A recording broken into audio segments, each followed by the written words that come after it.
En 1965, Richard Feynman obtient le prix Nobel de physique, mais ce n'est pas pour cela qu'il est connu. Il est surtout connu pour avoir inventé une technique d'apprentissage très performante. S'il y a une seule technique à retenir de toutes les techniques d'apprentissage, moi je choisirais personnellement la technique de Feynman. Quand on apprend un sujet, le plus important c'est de le comprendre. C'est même plus important que de le mémoriser. Et comprendre veut tout simplement dire établir une relation entre ce qu'on sait déjà et ce qu'on veut apprendre, ce qu'on est en train d'apprendre. Pour être sûr que tu as compris ce que tu apprends, la technique de Feynman est juste parfaite. Cette technique est fondée sur l'idée que si tu ne peux pas expliquer quelque chose de manière simple, c'est que tu ne l'as pas bien comprise toi-même. En d'autres termes, si tu ne peux pas expliquer une notion complexe à un enfant de 5 ans, c'est que tu ne l'as pas bien comprise toi-même. Et c'est pas exactement cela, mais je suppose que tu comprends l'idée. La première étape de la technique de Feynman, c'est d'étudier. Bien évidemment, il faut commencer par étudier le sujet. Choisis un sujet complexe que tu veux comprendre et étudie-le profondément. Discute avec tes professeurs, fouille des livres, des sites internet ou même des vidéos sur YouTube. Bref, étudie sérieusement ton sujet. Ensuite, essaye d'exprimer ce que tu as compris en tes propres mots. Tu peux le faire en discutant avec un ami, en prenant des notes sur un papier. Ce qui est très important ici, c'est de ne pas succomber à la tentation d'utiliser les mots de l'auteur du livre, ou même les mots que l'enseignant a utilisés. Il est capital d'utiliser ses propres mots, d'utiliser un langage très simple et familier, comme si tu t'adressais à un enfant de 5 ans. C'est vraiment cette dernière étape, cette dernière phrase qui rend cette technique fantastique, comme si tu t'adressais à un enfant de 5 ans, qui ne connaît absolument rien du tout à ce que tu fais. Disons par exemple que tu souhaites expliquer pourquoi il y a une bradykinésie dans la maladie de Parkinson à un enfant de 5 ans. Bradykinésie veut juste dire mouvement lent. Pourquoi est-ce qu'il y a des mouvements lents dans une maladie de Parkinson? Voici comment tu peux expliquer cela à un enfant de 5 ans. Pour que ta main et ton pied bougent, il faut que le cerveau envoie la commande jusqu'au niveau de la main ou du pied. Pour envoyer la commande, le cerveau produit des petites substances pour communiquer. Ce qui se passe dans la maladie de Parkinson, c'est qu'une de ces substances que normalement le cerveau produit en bonne quantité, la dopamine, est produite en faible quantité. Et par conséquent, la commande que le cerveau envoie est perturbée et les mouvements deviennent lents. Dit comme ça, pour un enfant de 5 ans, c'est suffisant. Mais pour des étudiants en médecine, il faut encore aller plus loin. Mais l'idée de la technique de Feynman, c'est de comprendre les principes de tout ce que tu apprends. Les détails viendront après. Richard Feynman lui-même utilisait cette technique pour des concepts très difficiles en physique, les concepts les plus difficiles, les plus complexes. Et ça marchait. Si tu es capable d'expliquer un concept simple, ça signifie que tu as correctement compris l'idée générale, le principe directeur, les grands principes du sujet que tu essaies d'apprendre.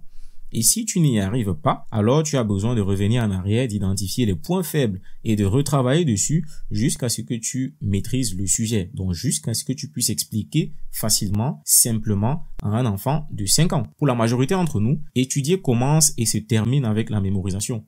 Mais Feynman propose d'aller un cran plus loin. La dernière étape de la technique de Feynman, c'est de passer de la prise de notes ou de la discussion à l'enseignement.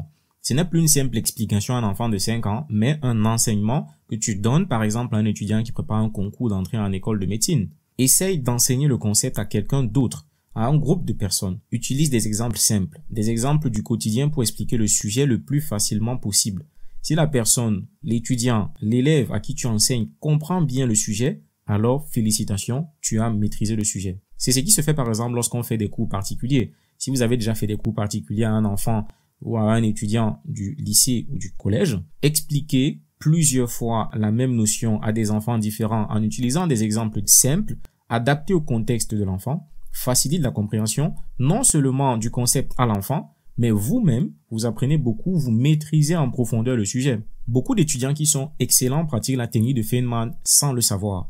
Ce sont les étudiants qui posent beaucoup de questions en classe, qui aident leurs camarades en leur expliquant les concepts qu'ils ont appris, en travaillant en groupe, en faisant des présentations, en expliquant des concepts difficiles pendant ces présentations. Dans ces situations, de manière involontaire, l'étudiant applique la technique de Feynman puisqu'il essaye de reformuler à chaque fois ce qu'il a compris en ses propres mots. Je sais que tout cela peut sembler un peu compliqué, mais rappelle-toi que Richard Feynman était un véritable génie puisqu'il a été récompensé même par le prix Nobel de physique en 1965. Si sa technique fonctionne pour lui et qu'elle a été prouvée comme étant l'une des techniques d'apprentissage les plus excellentes, elle peut aussi fonctionner pour toi. Donc en conclusion, la prochaine fois que tu te sens bloqué par un sujet, essaye les 3 étapes de la technique de Feynman. Tu étudies ton sujet, tu l'expliques ou tu prends des notes avec tes propres thèmes et enfin tu enseignes, tu essayes d'enseigner ou de travailler en groupe ou alors de présenter le sujet que tu as appris à quelqu'un d'autre ou à un groupe de personnes. Tu seras surpris de voir à quel point cette technique peut faire des merveilles dans tes résultats et va en tout cas améliorer ton apprentissage en profondeur. Il y a beaucoup d'autres vidéos qui vont forcément t'aider dans tes méthodes d'apprentissage, qui vont forcément améliorer tes résultats, que tu peux consulter juste en cliquant sur la vidéo qui va suivre à la fin de celle-ci. Donc à la fin de cette vidéo, sur l'écran, il y aura des vidéos d'apprentissage qui vont s'afficher.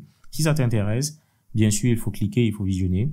Mais surtout, si le contenu que je propose t'intéresse, si tu trouves le contenu enrichissant, n'oublie pas que tu peux continuer à me soutenir en faisant quelque chose de très simple, mais qui est très, très important pour l'évolution de cette chaîne. Il faut laisser un commentaire, il faut partager la vidéo, il faut liker. Merci et surtout, bon courage à toi dans tes études.